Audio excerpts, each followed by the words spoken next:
The stars glittered against the endless void as the Earth Coalition vessel Defiance cruised through the outer reaches of the Arcturus system. Commander Jack Reynolds stood on the bridge, hands clasped behind his back, watching the main view screen with practiced calm. This was routine patrol work, boring, predictable, and exactly how he liked it. "Sir, we're picking up an anomaly at bearing 27 Mark IV," said Lieutenant Davis from the sensor station. "It doesn't match any known signature in our database." Reynolds straightened. "Natural phenomenon." "Negative, sir. It's moving against the stellar currents, definitely artificial." The bridge fell silent. Humanity had wondered about alien life for centuries.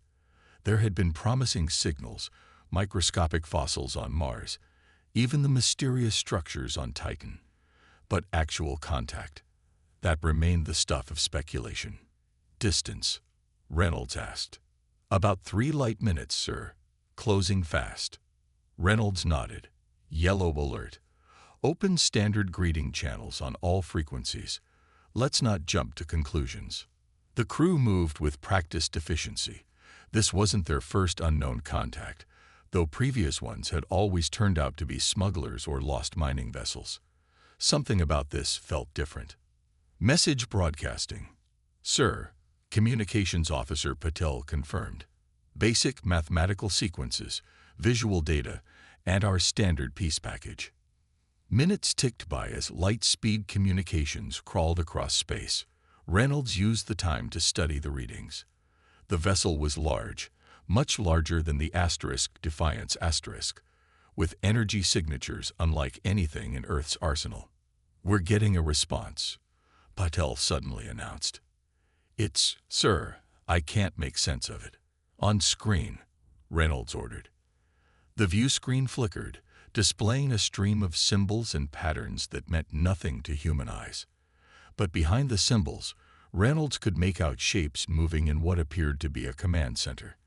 The aliens were humanoid but clearly not human, taller, with iridescent skin that shifted colors as they moved. "Run it through the translator," Reynolds said, "and keep broadcasting our peace message." The ship's AI worked to decipher the alien language, but before it could make progress, Davis called out, "Sir, they're powering up weapon systems." Reynolds didn't hesitate. "Red alert. Shields up." The timing was perfect. Barely a second later, the alien vessel fired. The Defiance rocked violently as energy beams struck its shields. "Shields at 60%. The tactical officer shouted. "Whatever they're using, it's cutting through our defenses like they're tissue paper." Reynolds gripped his command chair. "Evasive pattern Delta. Return fire. Warning shots only." The Defiance banked hard, its smaller size allowing it to move with greater agility than the alien behemoth. Their return fire, a modest display of their defensive capabilities, seemed to have no effect on the alien vessel. They're firing again. This time, the hit was devastating. Consoles exploded, emergency lighting kicked in, and damage reports flooded the system. "Shields critical. Hull breach on Deck 7. Engineering reports the jump drive is offline." Reynolds knew when to fight and when to run. This was definitely the latter. "Full power to engines. Get us out of this system." As the Defiance accelerated away, the alien vessel followed, continuing to fire. Each shot came closer to finishing them off. "Sir," Davis called out, his voice strained, "they've attached something to our hull during that last pass. It's emitting a steady signal." "A tracking beacon," Reynolds realized. "They want to follow us home." With a grim expression, Reynolds opened a channel to Earth Coalition headquarters. "This is Commander Reynolds of the Defiance First contact established with hostile alien species. We are retreating with damage. Be advised. They will follow. Prepare defenses. Humanity is no longer alone in the universe, and our new neighbors are not friendly." As the message transmitted, Reynolds watched the alien warship growing smaller on the view screen, but knew this was just the beginning. Humanity's age of peaceful exploration had ended. The age of interstellar war had begun. The gleaming towers of Earth Coalition headquarters on Luna Base reflected the harsh sunlight as Admiral Elena Ortiz paced the war room. Holographic displays showed the positions of every available warship in the solar system, hastily being recalled from their various missions. The Defiance just limped past Mars orbit, reported her aide. Commander Reynolds requests immediate medical evacuation for 12 critically injured crew members. Ortiz nodded grimly. Granted, and get Reynolds up here the moment he's cleared by medical. I need to hear everything firsthand.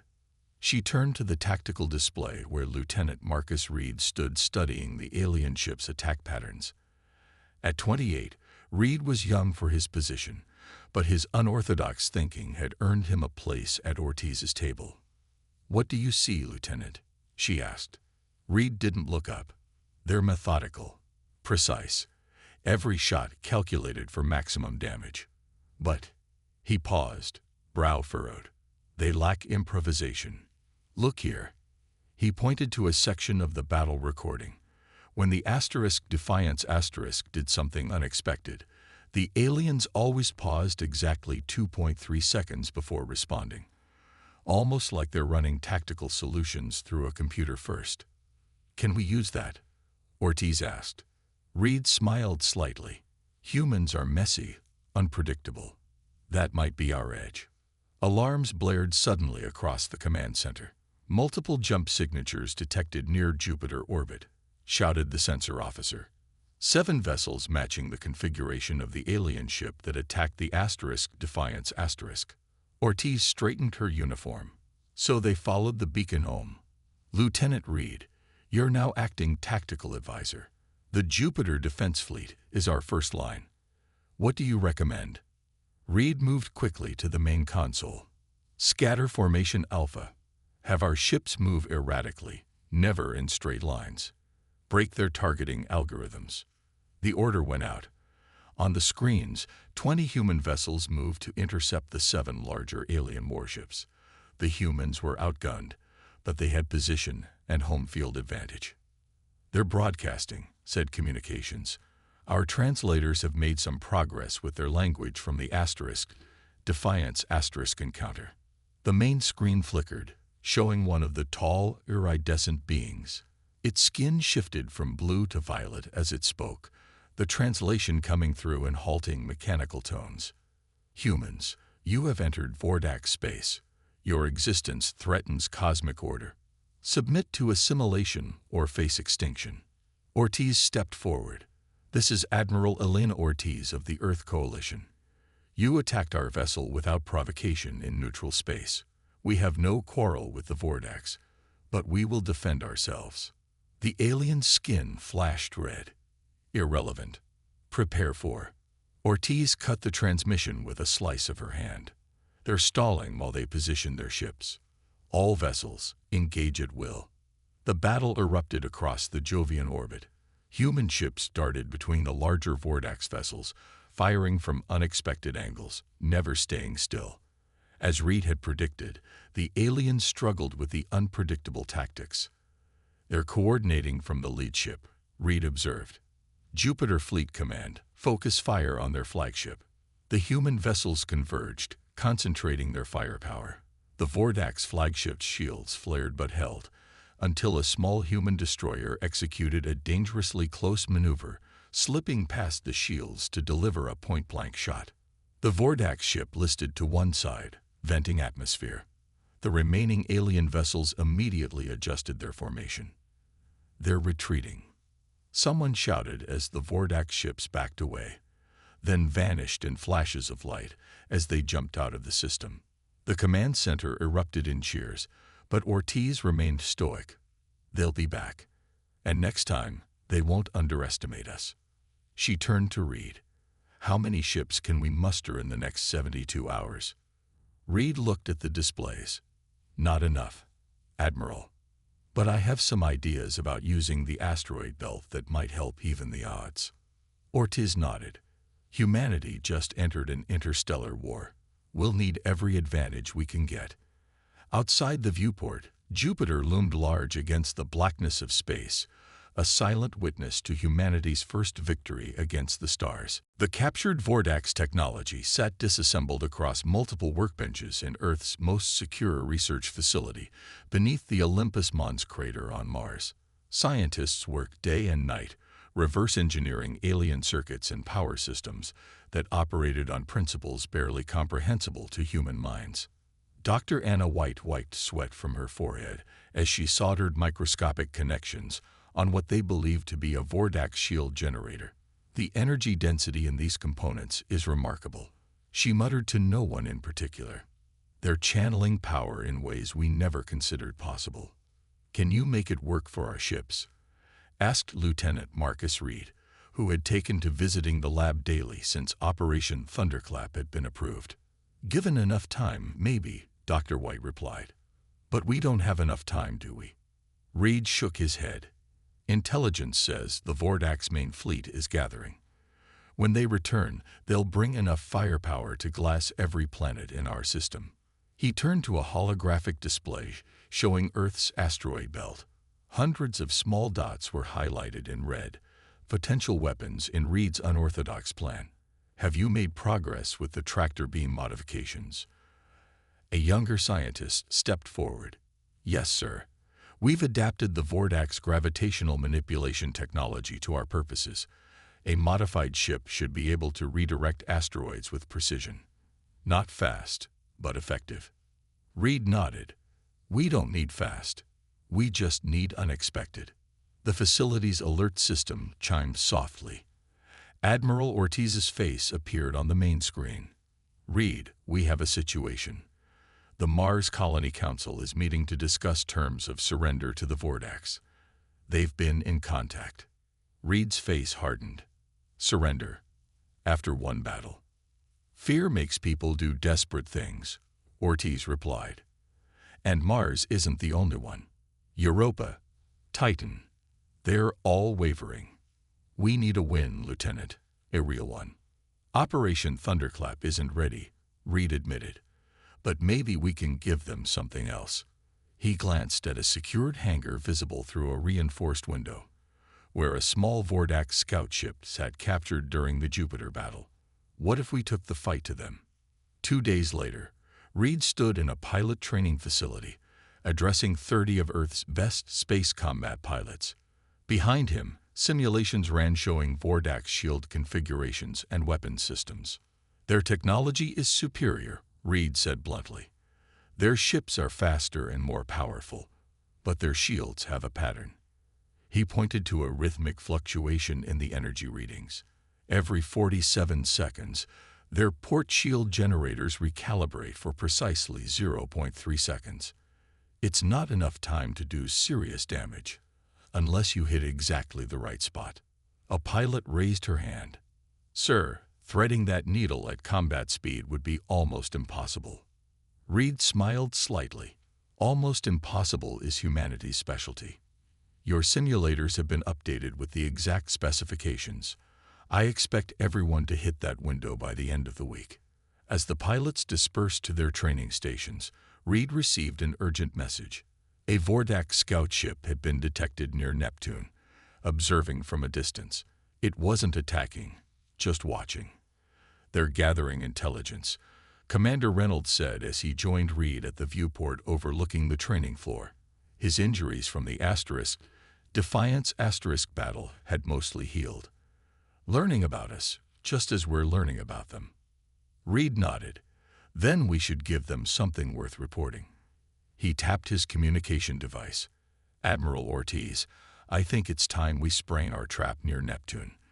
Let's give our pilots some real-world experience and capture ourselves another Vordax vessel.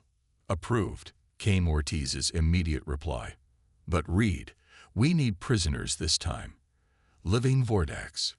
We need to understand not just their technology, but their thinking.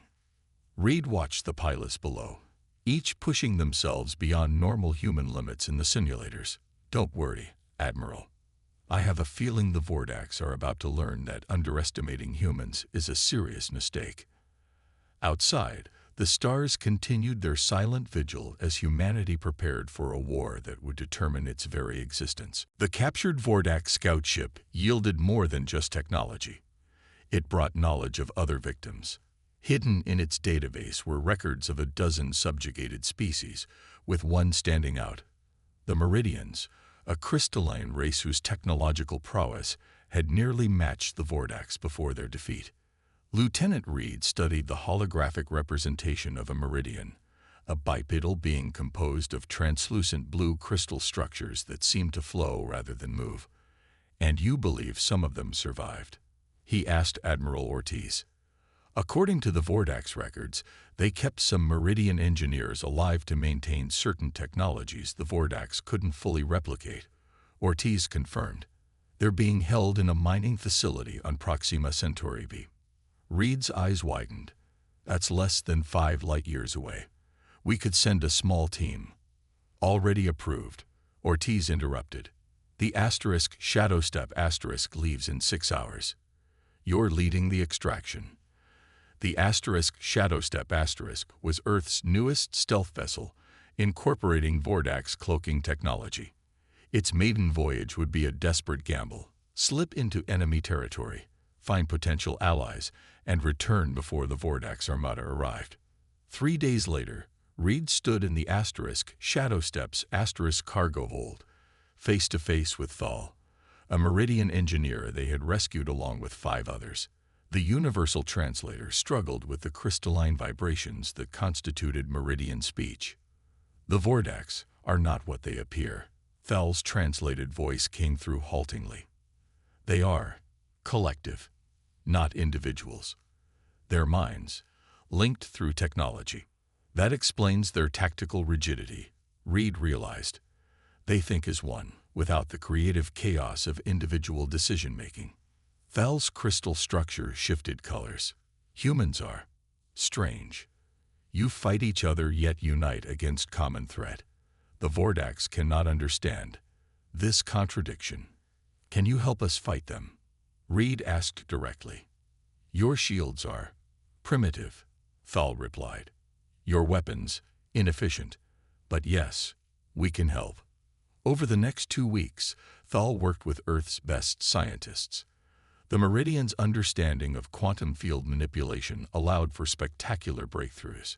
Human ships' shield strength doubled, then tripled.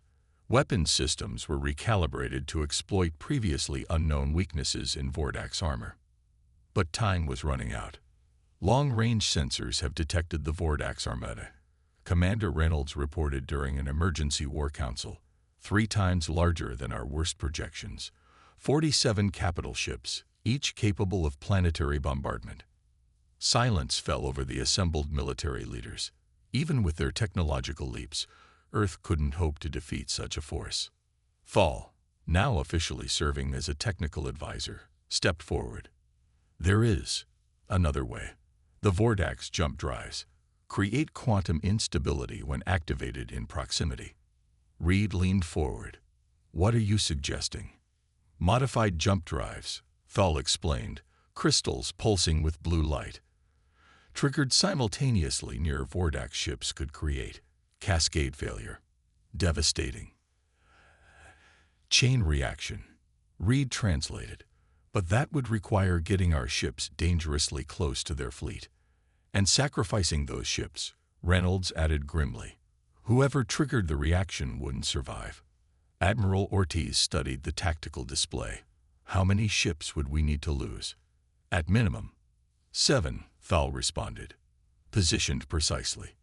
Reed stared at the holographic representation of the approaching Vordak's armada. 7 ships to save Earth. Those are odds I can accept." Ortiz nodded slowly. "Begin modifications immediately. We'll position our defensive fleet near Saturn's rings. The debris will provide additional tactical advantages." As the council dispersed, Thal approached Reed privately. "Humans are unlike other species the Vordaks have conquered. You adapt. You embrace death to ensure life." Reed watched Earth's fleet preparations on a nearby monitor. "It's not that we embrace death, Thal. We just refuse to accept defeat." On the screen, ships gathered for humanity's most desperate stand. In 3 days, the Vordax would arrive at Saturn, where Earth would make its stand, outgunned but not outmatched, facing impossible odds with the stubborn determination that defined the human spirit. The rains of Saturn glittered like a celestial warning sign as Earth's fleet took defensive positions among the ice and rock fragments. 63 human vessels, everything from retrofitted mining ships to their most advanced destroyers, waited in the silence of space. Each captain knew their role in the coming battle, and each crew understood the stakes. Commander Reynolds stood on the bridge of the Defiance now repaired and upgraded with Meridian-enhanced weapons. "All ships report ready, sir," his first officer informed him. Reynolds nodded, eyes fixed on the tactical display. "And our special operations team?" Lieutenant Reed's shuttle docked with the Phantom 10 minutes ago. They're in position behind Titan. The Phantom was Earth's newest stealth vessel, designed for a single critical mission. While the main fleet engaged the Vordax in open battle, Reed's team would attempt to board Supreme Commander Krell's flagship and sabotage its command systems.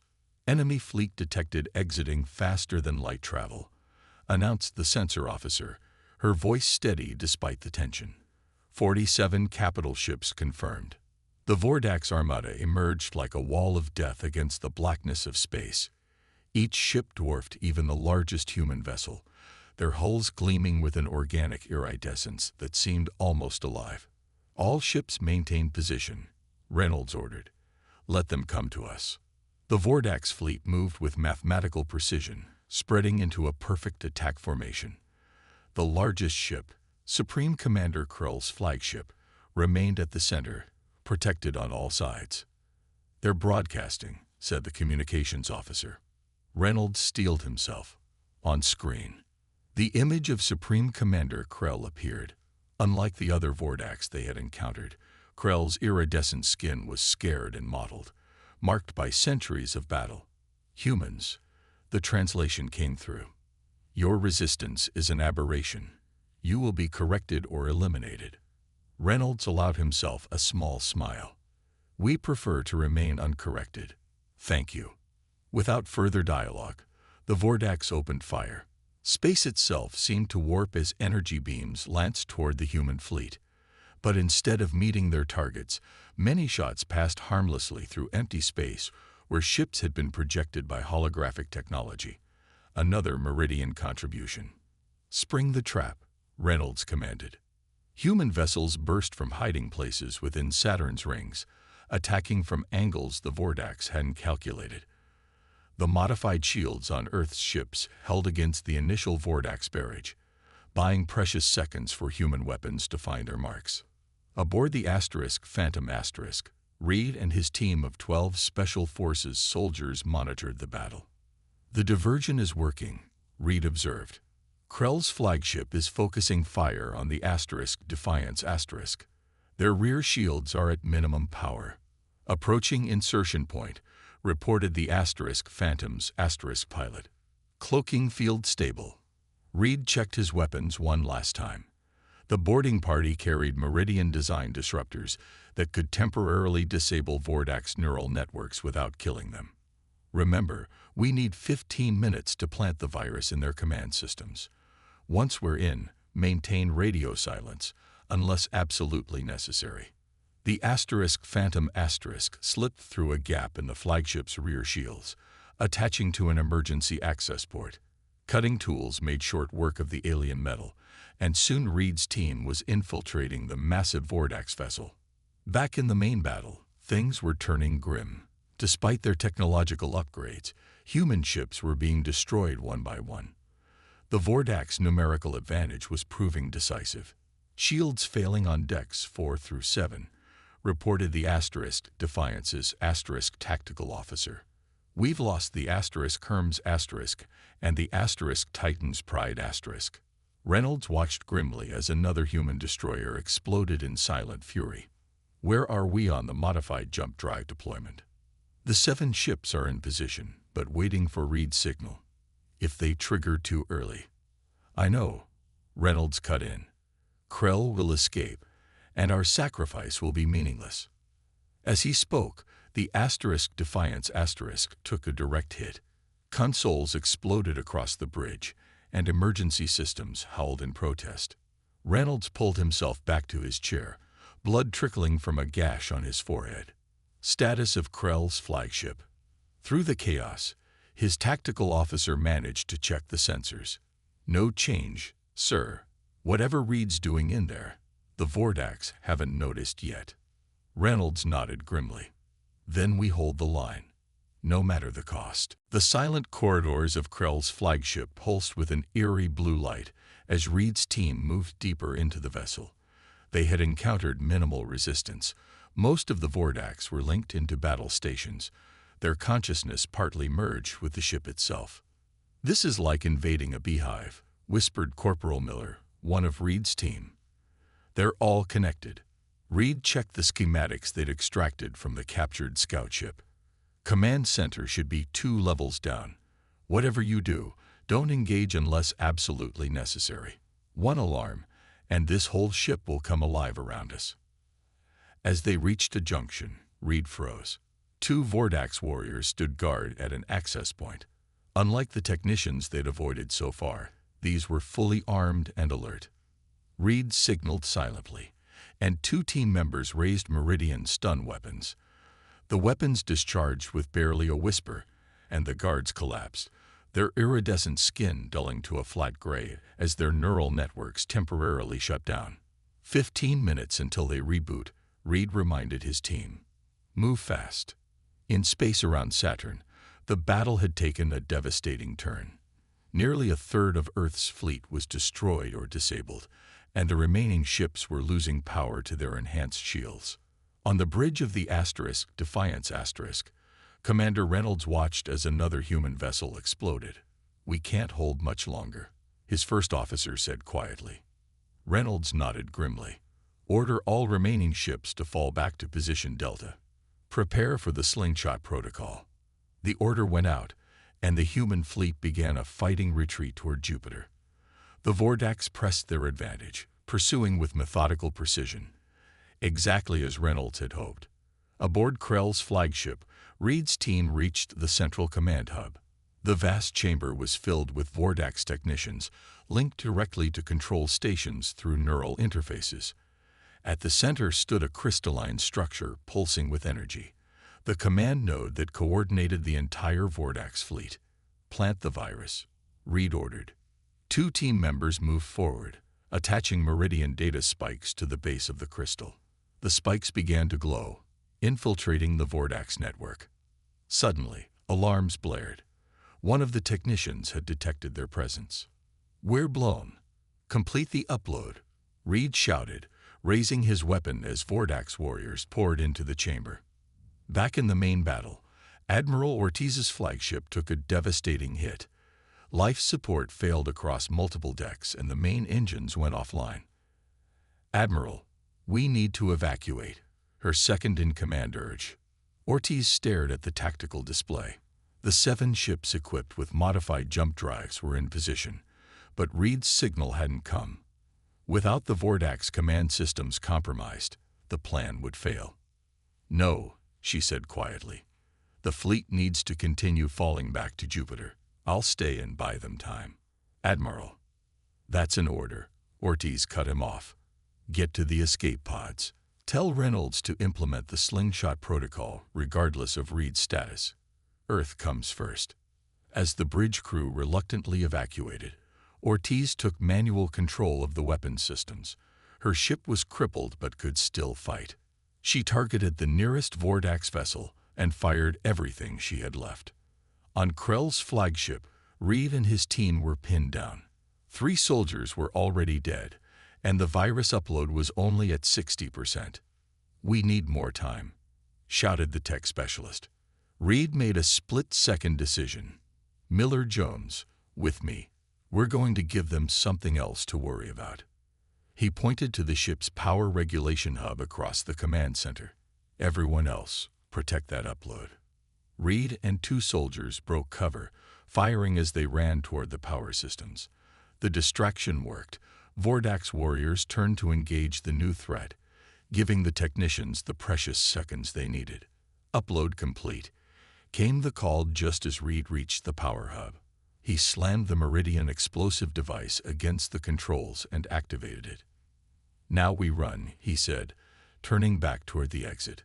Across the solar system, the human fleet continued its apparent retreat toward Jupiter, drawing the Vordax armada into position for humanity's last desperate gambit. The massive form of Jupiter loomed behind Earth's retreating fleet, its swirling storms seeming to mirror the chaos of battle. Commander Reynolds stood resolute on the Defiance's asterisk bridge, his expression betraying none of the grief he felt over Admiral Ortiz's sacrifice. "Status of the 7 ships?" he asked. "In position, sir," his tactical officer confirmed. "And the Vordax fleet is following exactly as predicted." Reynolds nodded grimly. The last transmission from Reed had been brief but clear. The virus was uploaded into Krell's command systems. Now was the time. Begin slingshot protocol. Across the fleet, 7 specially modified ships activated their enhanced gravitational systems. Jupiter's immense gravity well became their weapon, amplified and directed by Meridian technology. The effect was instantaneous and devastating. Gravitational waves rippled outward, catching the pursuing Vordax vessels and distorting their shield harmonics. At the same time, the virus planted in Krell's flagship began its work. Vordax ships suddenly lost formation, their perfect coordination shattered as contradictory commands flooded their network. "It's working," breathed Reynolds' first officer. "Their shields are fluctuating." "All ships, concentrate fire on the faltering vessels," Reynolds ordered. "Hit them while they're vulnerable." Human weapons found their marks against compromised Vordax shields. 3 enemy capital ships erupted in silent explosions, then a 4th. The remaining Vordax vessels attempted to regroup, but without their coordinated network, they moved with uncharacteristic hesitation. On the bridge of his flagship, Supreme Commander Krell fought to regain control. For the first time in his long life, he faced a situation the collective consciousness couldn't process. These humans were not behaving according to any known tactical doctrine. They were chaotic, unpredictable, and winning. "Retreat," he ordered, the word itself alien to Vordax military thinking. "Disengage and regroup at the system edge." As the Vordax began to pull back, a small shuttle emerged from Krell's flagship, broadcasting on an emergency channel. "This is Lieutenant Reed," came the transmission. 4 survivors, requesting immediate extraction. Reynolds allowed himself a small smile. "Send the rescue team. And prepare the fleet for the final push." Hours later, as the battered human fleet regrouped, Reed stood in the Defiance's war room, explaining what he had discovered. "The Vordax aren't just coordinated. They're dependent on their network. When our virus scrambled their commands, some of them simply shut down. They couldn't function as individuals." "A critical weakness," Reynolds noted. "But they're still out there, and they still outnumber us." The communication system chimed. "Sir, we're receiving a direct transmission from Supreme Commander Krell." The view screen activated, showing Krell's scared face. "Human Commander," the translation came through. "You have achieved what no species has managed in 3 centuries. You have forced a Vordax retreat." Reynolds straightened. "We didn't start this conflict, but we'll finish it if necessary." "Your tactics are incomprehensible," Krell said, his skin shifting through colors of confusion. "You sacrifice your strongest ships to protect your homeworld. Your warriors act independently yet achieve coordination. You are anomalous." "We call it being human," Reynolds replied simply. Krell's skin pulsed with what might have been respect. "The Vordax do not recognize equals easily. I challenge you, Commander Reynolds, to single combat. 1 ship against 1 ship. If you win, the Vordax will withdraw from your system and recognize Earth's sovereignty." Reynolds understood the significance. "And if you win, Earth will join the Vordax collective, as all others have." Without hesitation, Reynolds nodded. I accept. The duel took place in the space between Mars and Earth, a single human destroyer against Krell's command vessel. For 3 hours, they maneuvered and fired, a deadly dance against the backdrop of humanity's home. In the end, it wasn't superior technology that decided the outcome, but the one thing the Vordax couldn't calculate: human intuition. Reynolds feinted a retreat, then executed a maneuver so reckless it violated basic physics as the Vordax understood them. The Defiance slipped past Krell's defenses and landed the decisive blow. As Krell's crippled ship drifted powerless, his final transmission came through. The Vordax recognize Earth. Humans fight differently. Perhaps the galaxy needs different